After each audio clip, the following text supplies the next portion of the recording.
as you can hear, I'm on the side of the highway. Heading out to Ben's house when this truck gets past. Heading out to Ben's house to put the GMC together. So that's cool. One minor issue is the Fairlane's not playing nice. So it blocked the fuel filter, so I changed that. And then I started having fuel starvation issues and whatnot. And it kept blocking the fuel pickup. So this is something I see old Derek from Vice Garage do all the time.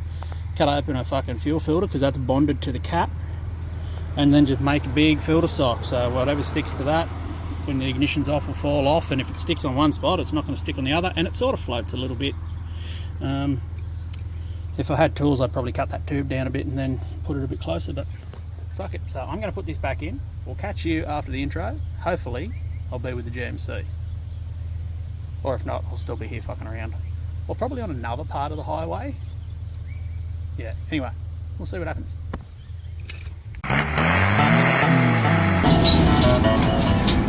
Well, that's ain't good.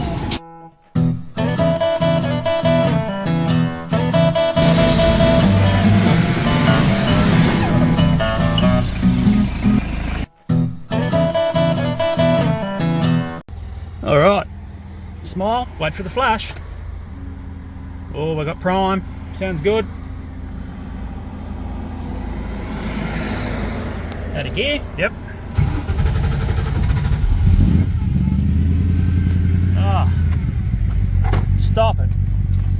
We'll get our gauge cluster out here. Stop it. Air fuel ratio, this will tell the there we go, fuel flow. 6 litres per hour, or 6 pound per hour. Injector impulse. Okay, we're good to go. She's fixed. Finally on the GMC. It's been multiple days. There's been a fucking bit going on. We did get the gearbox out of the GMC Saturday after playing with the Fairlane, and then a bunch of other stuff happened. Ben's Ranger went down with the fueling issue. Had to pull the tank out of it. Had water in it. It's running a temporary fuel cap, so that's getting remedied today. Fixed it. Burgerman also has that, what is it, PK Ranger.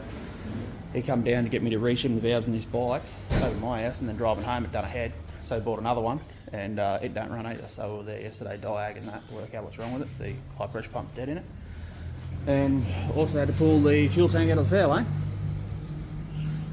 because while it was at the workshop for a week, because I was in Newcastle, someone decided to stick shit in the fuel tank, so that was great.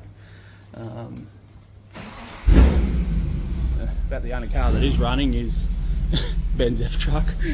But the Fairlane's back together. Ranger's done. We've got to go and get a fuel filter for it. It had water in it, so that's alright. I'll throw up some little snippets of what we've been doing over the last couple of days. Saturday it was like 45 degrees out here. I ended up getting probably heat stroke because I was crook as fuck. So today I'm going to start putting this thing back, or pulling the rest of this apart. I've got some of the motor bits off already. I've got to pull the top of the motor off, and then that head. So I've got to pull the timing case cover and everything off. So start undoing all this mess. But I'll probably go into town and grab a fuel filter for Ben's Ranger because he's going to need that to go back to work in 2 days.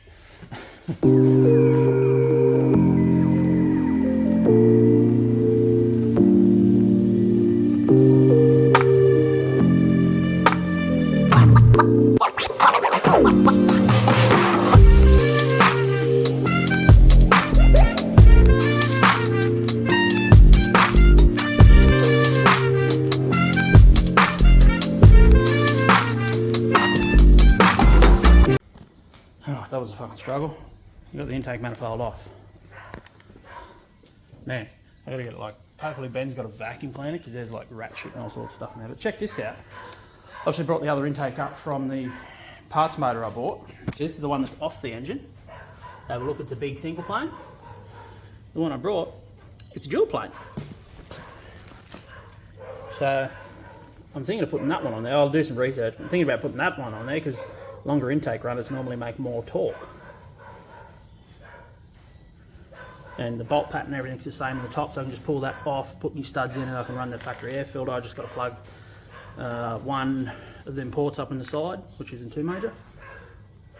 and yeah, that one might make a little bit more power. We'll see. But yeah, I just thought that was interesting. Same bolt pattern and everything. So that one's probably a 6.5 intake, and then this is obviously 6.2 intake. But it's weird. It's an EGR truck, but that's not an EGR manifold. So you can see here, it's got the routing for all the EGR lines there. That, I don't know, right next to the brake booster there. I'll see if I can zoom in. Them there, they're the EGR solenoids, which aren't plugged into anything. They're actually bunged off, so I'm going to delete them altogether. But yeah, it's very weird. So it's either not the original motor or someone done the EGR delete on it and then changed the intake and everything over to a non-EGR intake. I don't know. I'm going to keep pulling stuff off of this thing. I've got the injector lines off, cover off the driver's side, and then start pulling the front of the motor off. But it's hot, and you guys got to go away for a bit so I can turn that big fucking fan on. Misty fan. What do you got here? That's not ideal. Oh, Jesus.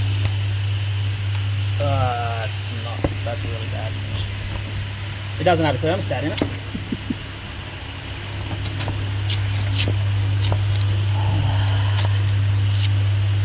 Electrolysis or chemi-weld? Chemi-weld, I reckon. Yeah. Well, you're bad into the corner. Yeah, it's getting greener. Oh no, it does have a thermostat in it. It's just in there real deep like.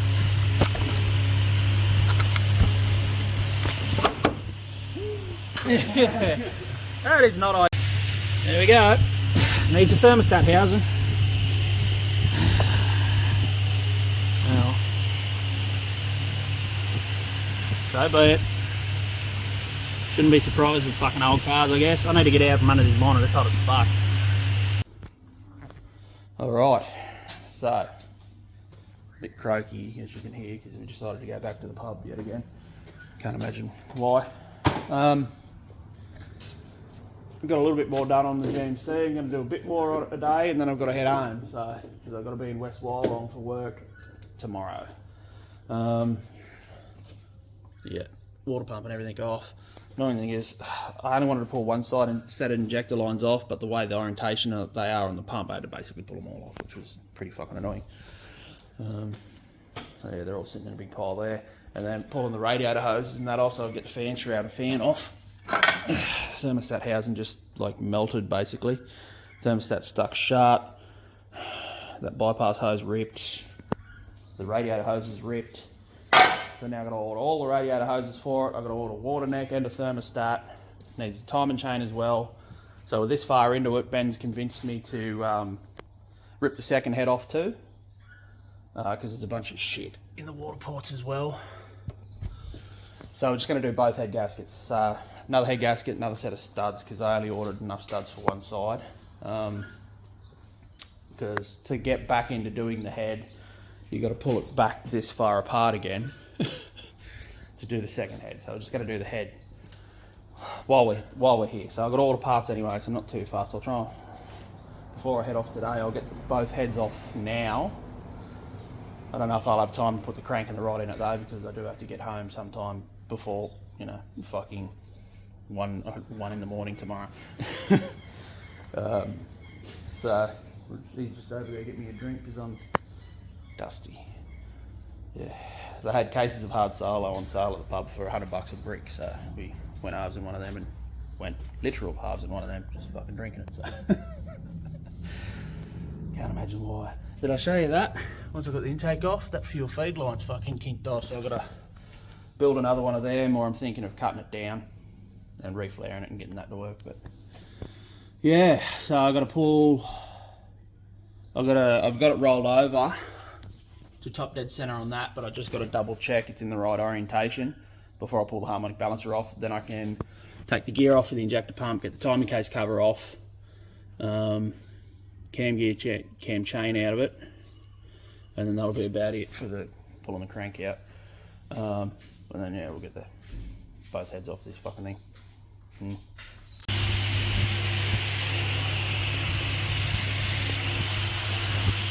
Got the heads off. That's alright. They're fucking heavy. Super heavy. I've got a fucking chunk taken out of my fucking leg. Where is it? There somewhere. Fucking isn't it? Come off. But got it. So, yeah. Now,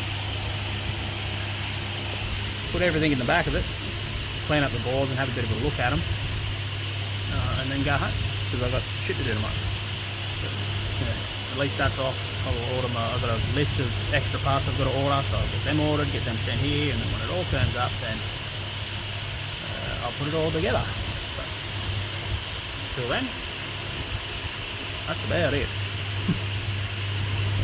Starting to think maybe I should have just pulled the engine out, but no, we're here now. So, whatever. Anyway, I'm going to get that big heavy kind of a thing. I'll have to undo that bolt and get the dipstick out because I forgot to fucking take the dipstick out. I was having a yarn to Jimmy, and I've got to go there next weekend and do a roll cage in his Hilux for him, or with him. And he said grab the rest of the can of that Hymalar, so I'll be Hymalar in the heads and head gasket down on this. I brought copper spray up anyway, but he's like, just take the Hymalar, I'm not going to fucking use it again. Okay, fair enough. So I'll grab that when I'm up there next weekend. Anyway, I'm going to move this big heavy lump, and yeah.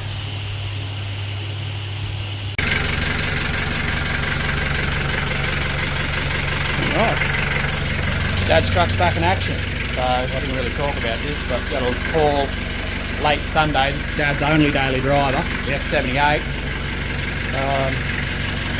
We had a clutch put in it by another mod because I was too busy to come and do it, unfortunately. The rear main seat is leaking, so it's going back to that under warranty. But it just randomly started leaking oil out of the front main seal that didn't get touched, and it had a really bad rattling noise. This is the balancer off it. Took the chunk out of it. So, turns out that was loose. The retaining bolt on that was loose, and I don't know if you know much about clip-on-O's, but that's not a press fit, that's held on by the bolt. So that little, where this comes all the way out, that's past the seal. So I'm just pouring oil all over it. So I've used the scat pulley, we've had to drill the bolt pattern for the power steering in it, which took a bit of fiddling. Pulley's a little off-centre, it's wiggling a bit, but that'll be right. And then while we're here, the reverse lights randomly weren't working, we wanted to put a radio in it, so done a bunch of stuff. But, yeah, it's all back together and running now. But I've popped a couple of fuses playing with some wiring, and we don't have any fuses, so we've got to go down the road and get some fuses, because I blew the engine fuse playing with the reverse lights, and it's now got a 10 amp, not a 20 amp. So yeah, it'll be right. We'll get down the road by the fuses. So, yeah, Dad's little F78 I put together for him. We got it as a basket case. It was an absolute bits. Bought it out of Wollongong, I think. And it sat here for a couple of years, and then I picked up a turbo diesel parts truck with you, and then we done the engine swap. So, yeah. This is supposed to be an intercooled one. That's why it's got that plate there, because that's where the intercooler pipes come through, but the motor we got's non-intercooled.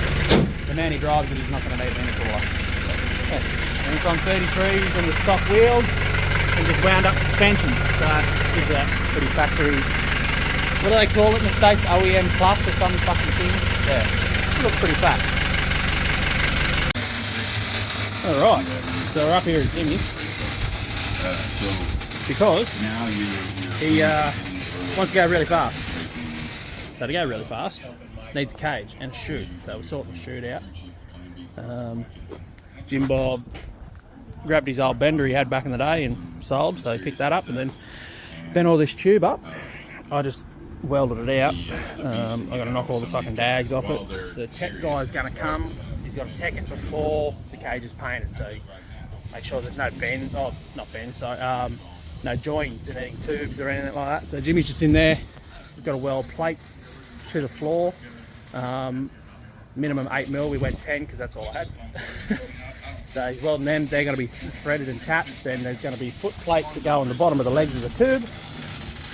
There and there, all four corners. This is set up so it's removable. So we've got the cambergs in it. So the cage comes out in 4 pieces. So you've got the A pillar and the hip bar, you've got the roof bar, and then you've got the B pillar hoop. The B pillar hoop has to be one piece. You can't have a camberg or a joiner in that. B-pillar. So we've set that up as one tube or one piece. Then your A-pillar bars, both sides go in. Then your roof bar goes in. This is the parachute mount, the handle for it, and then that's also to pick up the cable. So let Jimmy weld all that out. I've got to go over this with a.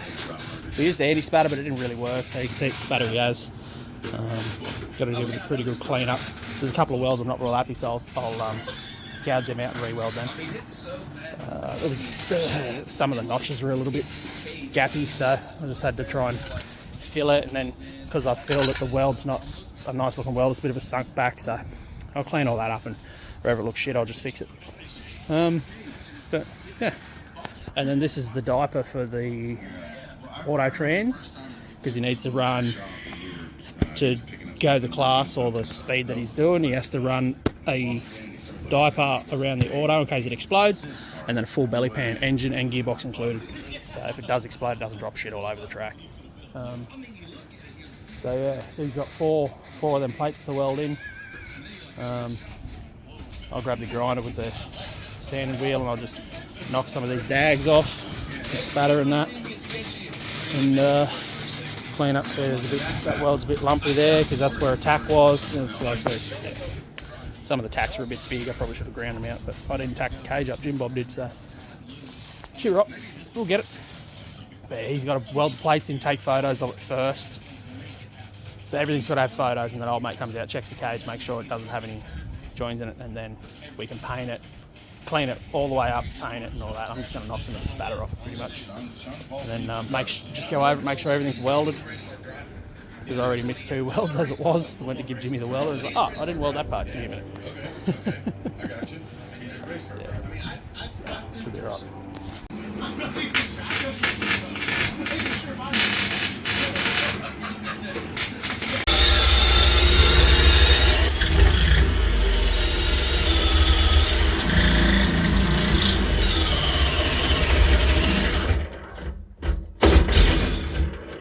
Oh, I guess you're through now. The plate moved.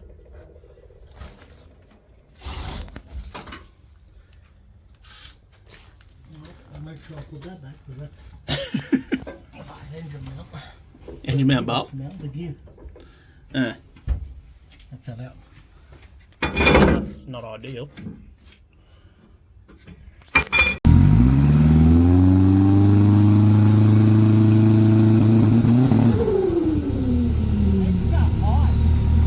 I need to make a couple door cards for some Daihatsus, and I figured I'd film it.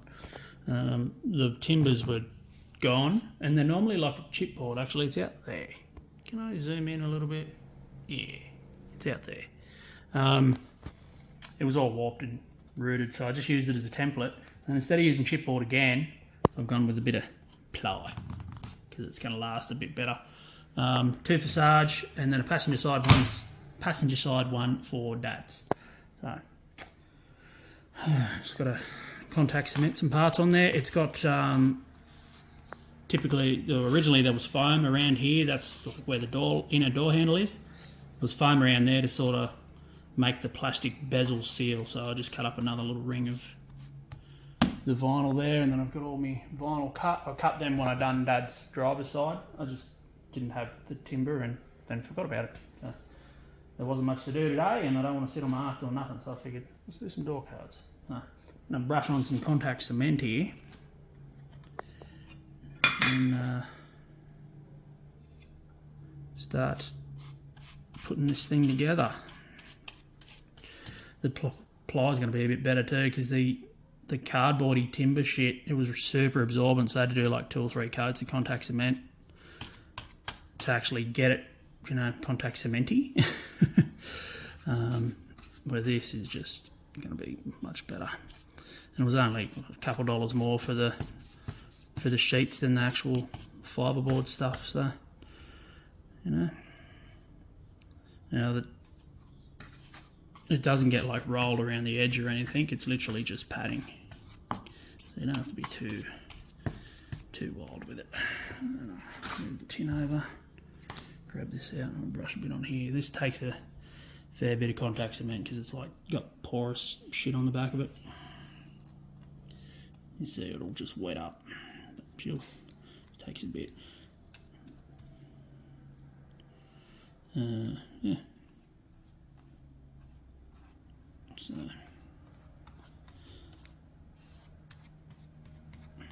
And we'll have a pair, or we'll have 2 sets of brand new rebuilt door cards in no time.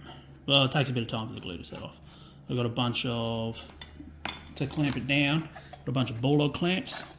So I do the big straights first when I'm like rolling it around and stuff. Do the big straights and then clamp it, and then I come back and do the corners later, because you've got to like pleat the corners around so it doesn't pucker. So I get the big flat spots done first and then come back to the rest of it. So anyway, I'm going to crack on with this, and we'll catch you in a sec. Alright, we're tacky. Come on, we go.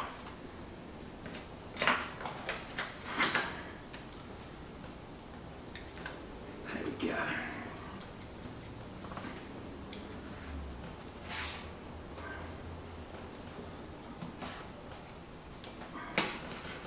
You can see it's already solder bonded. Could get away with not running the bulldog clamps really, and just sort of holding it and let it set off, but I'm going to keep moving it around, so it's easier to just, got a bit of a pucker there. It's easier to just use the bulldog clamps to hold it all in position.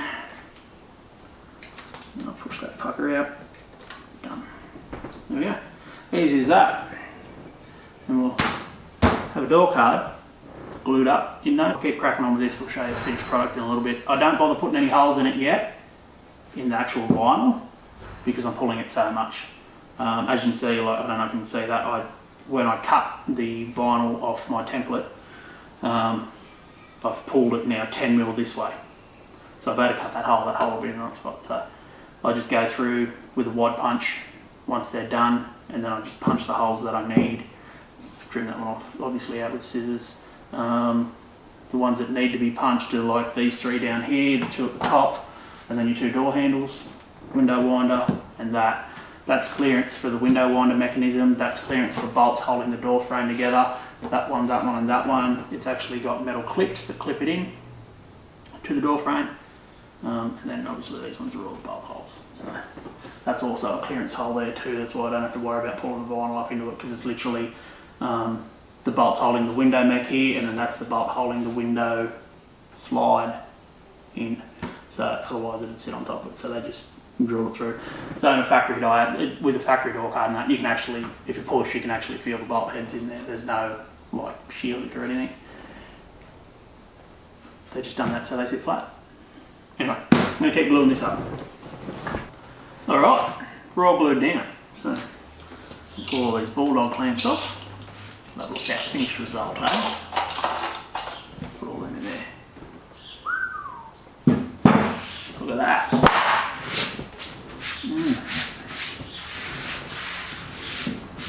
Looks good. Looks good. I'm gonna punch some holes in it still, obviously. Yeah. But nice and flat. One more to do.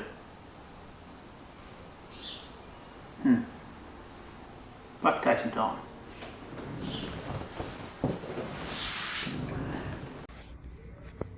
Well, that's it done. All back together. So that's both door cards done. Obviously need a bit of clean up. Just use the wad punch to punch all the holes out, and yeah. So now I've still got to do the 2 for Sarge. I'll go do them now. I want to get Dad's ones in and, you know, finished. Looking fully sick. It's a little bit puckery there, but if he's got an issue with it, he can pull the door card off and fix it himself. Still got to fix that issue there, but yeah, that'll probably happen when it gets up to his house. And find another guard that doesn't have a big fucking hole in it. That'd be nice. Alright, well, that episode was a little bit all over the place. It was shot before Christmas, most of it. Actually, all of it, yeah. Yeah, because I took a pretty big Christmas break. So, hope you guys had a good Chrissy with your family, and Happy New Year's. I did exactly that with my family, so it's alright. And helped a mate out by sorting him out a truck. And, you know, just said keep an eye out for something that suits him. So I did and got that to him. just watching a bit of Fad Brats at the moment. Figured I probably should do an outro to the video. First one of 2024. Tomorrow I'm heading back out to Gill to work on the GMC. More gaskets and everything have turned up. I'm still waiting on the sump gasket, the thermostat housing, and all the radiator hoses. They've had to come from the States, which was basically very expensive postage, but it's the way it goes. But I might be able to get the block back together. I don't know. We'll see. Sounds like there's going to be a bit going on out there. We might film it, we might not. Anyway, I'm rambling on now, and you've probably heard enough of that. So, we'll catch you guys in the next one. I don't know what I'm planning on doing. We'll just see what it turns out to be.